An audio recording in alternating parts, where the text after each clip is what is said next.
Ladies and gentlemen, what is going on? This is your boy Salty here, and today I've had some people ask me how to make like video thumbnails for your YouTube videos, and I thought that'd be a good idea to kind of get into this tech stuff. So we are going to be doing that today. I'm going to be showing you how I make my thumbnails, and we are going to be making my thumbnail for this video right here. So what we're going to do, we're going to go to File, and we're going to go to New. So once you go to New, it's going to show up this little thing, this little window right here. And you're going to name it whatever you want. I usually do not name it right here. I name it after I'm done. And the width, you're going to want it 1280, and your height, that's 720. That is because that is the standard size for the YouTube thumbnails, and if you have it different than that, it will not fit perfectly in that box and look clean. So I have that at that, and my resolution at 240. That is because it's a lot crisper and cleaner than 772. This is the normal the normal resolution for Photoshop, but I changed it to 240. That's just kind of what I've taught myself to do because it comes out a lot cleaner. I've just found that's the best place to go. So once you do that, it'll show up as this big blank canvas right here, and what I'm going to do is on the left side there's this paint bucket. I'm going to drag it over, and I'm just going to click the I'm going to change my color at the bottom. At the bottom left, you'll see these two boxes. One color is white and one is black. You're going to change these to whatever color you want. For this video, I think we'll go with like a lighter cyan color. But yeah, let's go with like that color right there. So once we got that color, we're going to take the paint bucket and we're just going to drag it over the canvas, and we're going to click the left. We're going to click it, and that will color the entire thing for us. And once we do that, what I do is go up to Filter, and I go to Render and Lens Flare. Once I do Lens Flare, that'll kind of give it a little, I don't know, depth to the photo. And I usually add two of these, one to each corner, top corner. Lens Flare, top left corner this time. And that way, when I go to Filter Gallery right here and Filter still, I can filter it, and it will actually look filtered. I mean, if I don't have these lens flare here, I'll go ahead and take off the lens flares. If I go to Filter Gallery and I do the same filter, nothing will show up because there's no depth to it yet. So we're going to want the lens flares. We're going to want to go to Filter, Filter Gallery, and I usually have it on glass. Distortion at 20, smoothness at 1 because that's as low as it goes. The texture has tiny lens because I just think that looks the best out of all of these. I mean, you can make it frosted or canvas or whatever the heck you want, but I usually keep tiny lens at the scaling fairly small, but not too small. I usually keep it around 50. I'm not too picky about it. You guys may be, so it don't really matter. I just like this one because it kind of looks like a little carbon fiber look kind of feel to it, so I like that. And I'm gonna click OK once I do that, and that will give us the texture to our border. From there, I always click this little arrow up in the top left right here, so I don't accidentally like grab my paint bucket and paint a big crappy looking thing like that, because who wants that on their picture? So I click that arrow, and once I do that, I'm gonna click edit up here and go to stroke. And once I go to stroke, I'm gonna automatically change this color to black, because this is gonna be the border of your of your canvas. Like, you're gonna see the black trim around the outside, and I always have the width at 12 because that is not too big, it's not too small, and I think it's just mwah, it's perfect right there, and I love it. So we're gonna keep it right there, and from there, what I usually do is I add a photo. For this photo, I don't know, I guess we'll have we're gonna look up a Photoshop photo. What I run is I run Photoshop CC, so I'm gonna run Photoshop CC, and I'm gonna type in PNG. PNG is that way there is no background to the photo.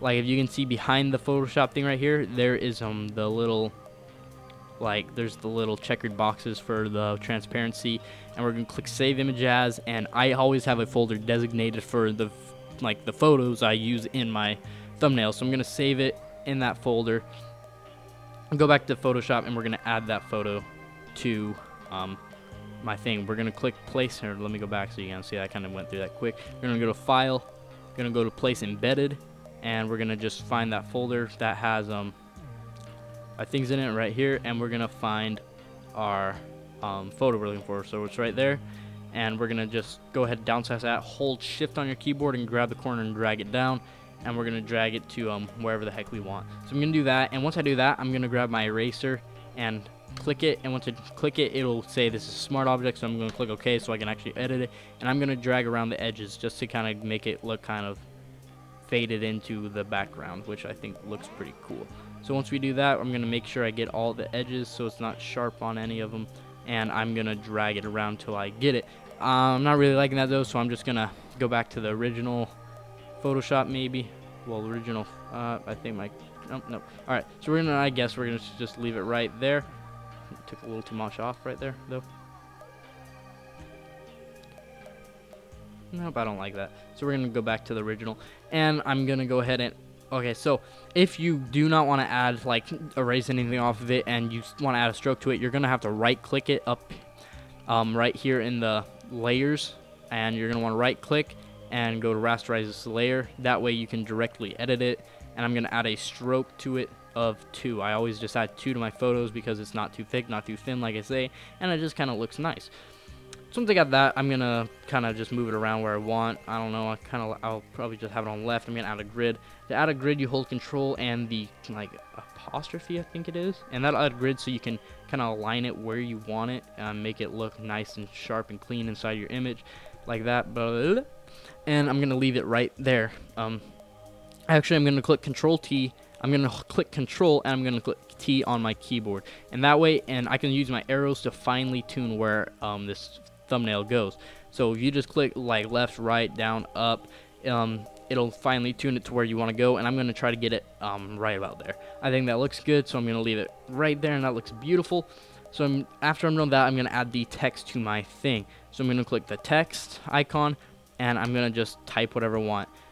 There's a ton of different fonts. Once you click the text, you can go up here and you can choose what text you want. For this one, I think I will go with this kind of, I don't know, Photoshop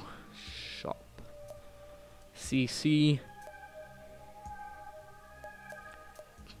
how to make a I'm not gonna add the Photoshop CC. How to make YouTube thumbnails, and that's what we're gonna name my video. So I'm not really liking how this is kind of off, like lined up perfectly. I don't like it that way, so I'm gonna just click on it and make it to the center like that, so it looks a little nicer. I think that looks better. So we're gonna just Control T like I said, and we're gonna hold Shift and drag it up. If it'll drag up, why will not drag up? I'm not liking this. I don't know. See, this is what happens if you don't hold Shift. You can make it whatever freaking size you want, and it looks ridiculously disgusting. So you're gonna hold Shift and go to the corner and drag. There we go, and it'll make it whatever size you want. And why I can't even grab that top one? That's weird. So we're gonna, oh my gosh, it's pissing me off.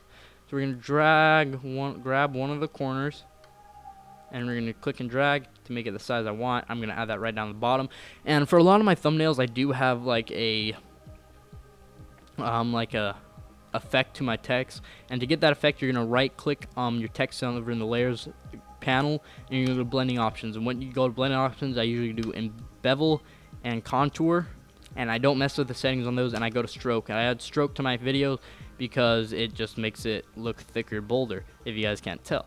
So I usually just keep it around 3 the size on that, and then I go to outer glow. I usually have it the same color as my text, though, if you guys were wondering for my stroke. The color is the same as my text usually, just because I don't want to be messing with it. My outer glow, you're going to want to go to blend mode once you're inside outer glow, and you're going to go to normal, just because if you use screen, it pretty much isn't even there. I don't know why they have it. And this, you can really change it to whatever color you want. I'm going to kind of go with this Photoshop blue because I think it looks nice. And we're going to go to size and spread. I'm not going to add this to photo. I'm not going to do any, like, maybe. No, I don't like that. So that's how I usually edit my text for my videos, but I'm not going to be doing that because I don't like it. I just think that looks how to make YouTube thumbnails. So I'm going to drag this back. I'm thinking now that my text is down at the bottom, I'm going to drag this thumbnail all the way to center, and this is taking so long. It's like a tortoise right here. It's slowly making its way. And right there. Boom. I think that looks perfect right there. So I'm going to go ahead and click File, Save As, and I always save this as a Photoshop document. That way, if I ever want to go back and use it again, I got it. And we're going to save this as Photoshop tutorial, and we're gonna save it. You're gonna go through and save it again as a JPEG, and that's pretty much how you make your thumbnails. So for all you guys that want to know that, that's how you do it, and there you go.